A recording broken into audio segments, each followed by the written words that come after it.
know if this risk is worth taking until the end of the game. And Rassie Erasmus is either going to come out at the end of this,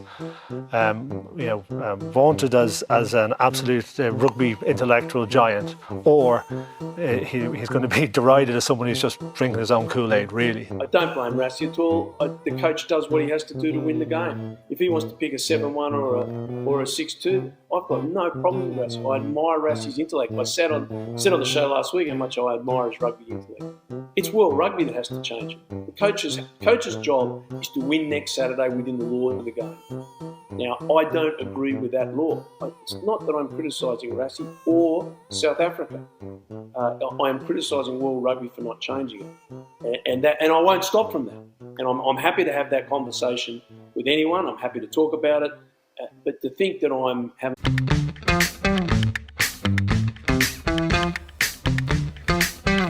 The Springboks beat Italy 45-0, and Rassie Erasmus once again fulfilled his role as the genius of rugby. Some people who don't like it will call him the Dr. Evil of world rugby. Now, we won't know if this risk is worth taking until the end of the game. And Rassie Erasmus is either going to come out at the end of this vaunted as an absolute rugby intellectual giant, or he's going to be derided as someone who's just drinking his own Kool-Aid, really. And that just shows that the Springboks was once again innovative in this match against Italy. So the Springbok innovation, it all began by the kickoff when Mandelibok kicked the ball directly into the hands of Andre Esterhuizen. And as we all know, what the rulebook says, that when the kickoff is messed up or botched, the opposing team gets a scrum. From this, it was clear the Springboks' aim was to assert scrum dominance. But as we saw, that didn't work out as planned because the Springboks did not get the fruits it was hoping for from the scrum, and Italy got a free kick. So much more was expected from the Springbok scrum in the first half, and things didn't work out as we were hoped, where Italy held their own against a very heavy Springbok pack. And I think in the 30th minute, when Jasper Visser received his red card, Rassie Erasmus, he took off Thomas du Toit to bring in the more experienced Oxenchair to fill in at loosehead prop. And from the first scrum, we could see the impact that Ox did. The Springboks, they drilled through Italy and they won the resultant penalty. And thereby, the Springboks asserted some sort of dominance back into the scrum. The other piece of innovation the Springboks displayed was the second phase line out, where the Boks, they gathered the ball off the first phase. Grant Williams, he will pass the ball in the sky. Rian Nokia will then jump for a line out that resulted in a maul. And Italy, obviously, being under pressure. In the first instance, it led to the try of Keenan Moody, where Grant Williams saw the gap. When the Italian defenders, they rushed the line, they saw the gap, and Keenan Moody, he performed a Jonah Lomo. I haven't seen that in some time. But Keenan Moody, he burst through a couple of Italian defenders to score a try. The second time it was employed in this game was when the Springboks did the same move, and that resulted in a maul, and Malcolm Marx scored the resultant try from that maul. Now, people like Matt Williams, I already saw on X how people were crying, no, that can't be legal, that's illegal. Guys, that is legal all day.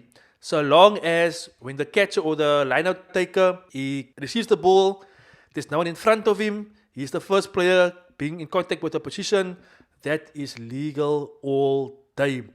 And it came out that the Springboks, they saw this move from a game by Paul Roos, when I think it was the under-13 game, where the Paul Roos under-13 team, they did the same move. And I guess Rassie saw some inspiration, and he then employed the same tactic in this match against Italy. The other thing I liked from this game was once again the exposure that Edwill van der Merwe received. On X, I mentioned there that Edwill van der Merwe, Cheslin Colby, and Kurtley Arendse, they are the mighty trinity of current Springbok winners. To me, Edwill is cut from the same cloth as Cheslin Colby, Kurtley Arendse, your Brayton Paulses, Bryna Banners, Gio Aplon. Those guys are cut from the same cloth. I always tell people that if Edwill didn't leave the Stormers for personal reasons, right, he would have been a Springbok a long time ago. But obviously, playing for a team like the Lions that wasn't at the top form, Edwill, however, forced his way to be seen by the selectors. And that is just how good the guy is. Edwill, he's brilliant. And watch out, world. Watch out, world. We have another try-scoring machine for the Springboks in this next couple of years and even at the World Cup. To me, the top 3 wingers in the Springbok setup or squad is Colby, Kirtley, Edwill. Then you get Mapimpi. I think the guys after them are all hybrid players that can play wing, fullback, and outside center. If there's one thing I was concerned about this game, it was the Springboks play at the breakdown. Italy, they won 9 turnover ball, and the Springbok won 7. And a team like Italy shouldn't dominate or boss the Springboks at the breakdown. Top teams are going to see this as a huge weakness in the Springboks armor. And Rassie and his coaches, they need to sort their breakdown out, because against New Zealand, against France Island, they're going to cash in. Then I couldn't notice post-match comments from the Italian coach, where he said that the innovation the Springboks displayed by doing the kickoff, the minor level kickoff, by doing the second phase line out, the Italian coach, he views this as disrespect. He's saying that the Springboks are disrespecting Italy, and that the Springboks didn't need to do all those things. They still would have beaten the Springboks, obviously being the Springboks being the number 1 team, and Italy being the number 10 team. He says that by doing that, the Springboks showed disrespect to the Italian team.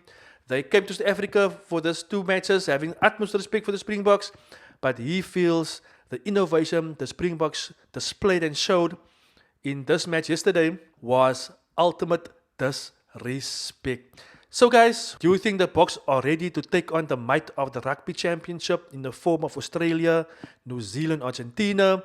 Was this Italy 2-match series good preparation for the Springboks? Because I can tell you now, the next game, Georgia, will be more like a practice match. But do you think the Springboks are ready for the Rugby Championship? Let me hear from you guys in the comment section. If you like this video, please hit the like button. If you haven't subscribed to my channel, subscribe to my channel. And I'll catch you guys on my next video.